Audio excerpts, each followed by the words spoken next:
Welcome to our presentation, Functional Security Enhancements for Existing SCADA Systems. My name is Reinhard Gentz, and this is my colleague Mahdi Jamei. I will be the defender of our SCADA system, while Mahdi here will be our attacker of our system.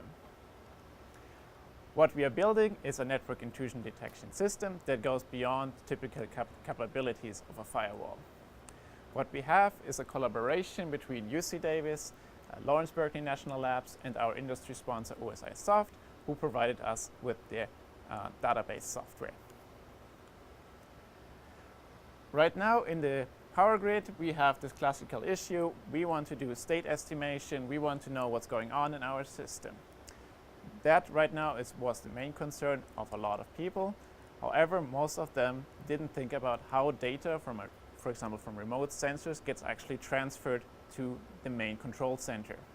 So in fact, the networks were insecure.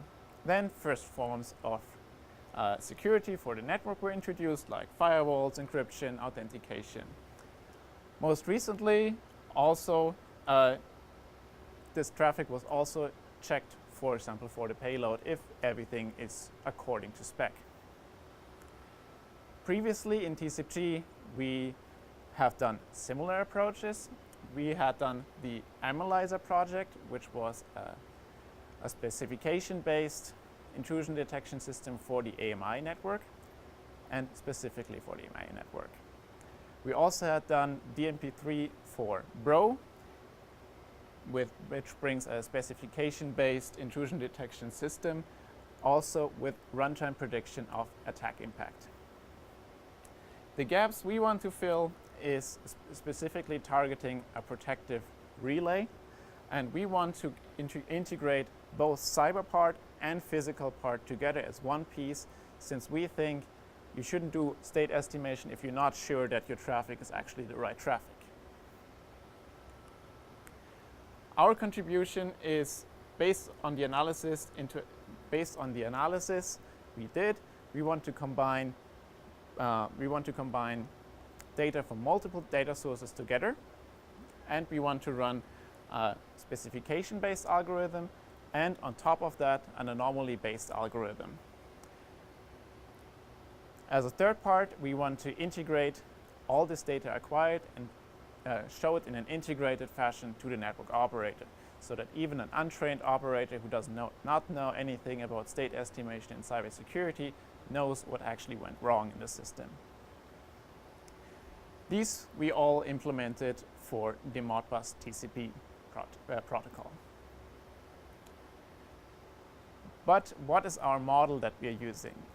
We are using as one part a hybrid automata model, which basically says what transitions in the model are allowed and which ones are not. For example, let me give you this example of an overcurrent protection scheme.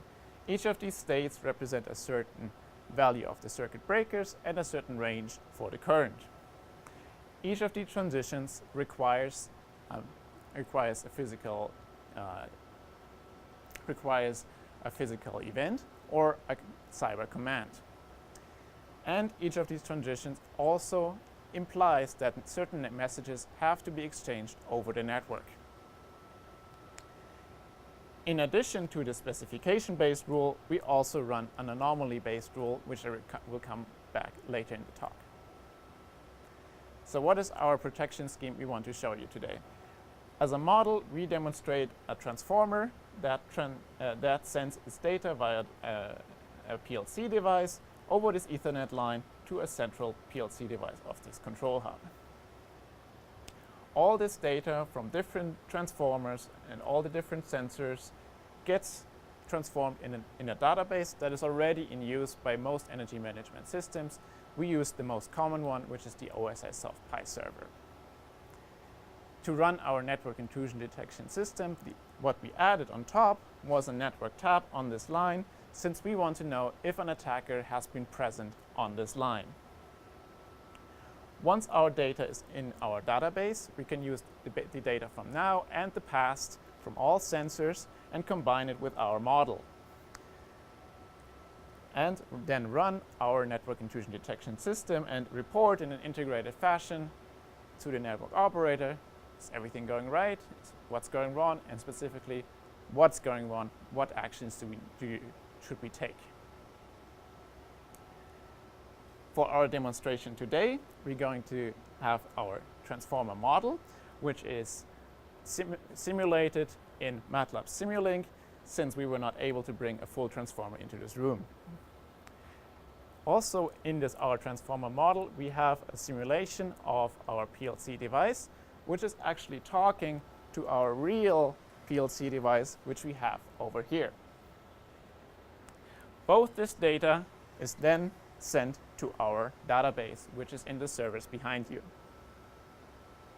In addition, we also have our network tab, which is realized with an Ethernet hub in the back, and our Raspberry Pi here that is capturing all the Ethernet traffic exchanged between these two devices, and also storing it in the same database. Then we run our cyber-physical model and check for an attack. So now think of me as a network operator. I would be sitting in front of this screen, and for our demonstration purposes, Mahdi will be trying to attack our system, and he's already sending out an attack, and we will see the impact of the attack shortly. And this attack right now was successful, so we should see it in a moment. What we're seeing when I stay right in front of here, I see that I have my control center and my remote devices, and each of them is linked with a line. There can be multiple lines representing multiple protection schemes. We right now are monitoring for the 50p protection scheme. And the protection scheme has just turned red because an attacker violated one of our rules. And our rule here was we expect a certain packet sequence to be exchanged, which is always a read and a write query, followed by each a read response and a write response. However, our attacker Mahdi here tried to send a packet sequence in order to read an additional information from our PLC device, which is not allowed. Therefore, our attack scheme turned red. And now Mahdi, as attacker, is sending our next attack. Sometimes our attacks are not successful. Okay. So what we are going to see next is another cyber rule we are applying, which is our custom algorithm, which goes for an anomaly base. We are now checking if the inter-arrival time between these two sequences is actually correct. And it takes another update cycle to see it, but our first rule already triggered this attack. We can see here traffic is pretty constant, but then we have one outlier here, which was our attacker. And it's successfully detected by our algorithm. In addition, I have to clarify what capabilities our attacker actually has. Our attacker has more capabilities than a typical attacker would probably have. He knows and mimics all the IP addresses the devices have. He knows function codes. He knows all the registers. He knows what function codes we actually use. He knows the sequence number. He basically has a really, really in-depth knowledge of our system. And this was the attack. And then for our next attack, which Mahdi has just launched, is that we are trying to get Mahdi as an attacker is trying to write our circuit breakers to 0, which means no more current is flowing. However, that is not physically correct, because if there's no overcurrent, which means our red line here is not crossed, then why should we open our circuit breaker? Everything is all right.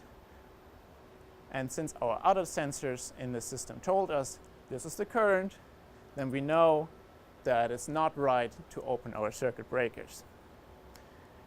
In addition, we see again that our attacker violated our time rule and is therefore detected, and our system shows the network operator that he has to take action.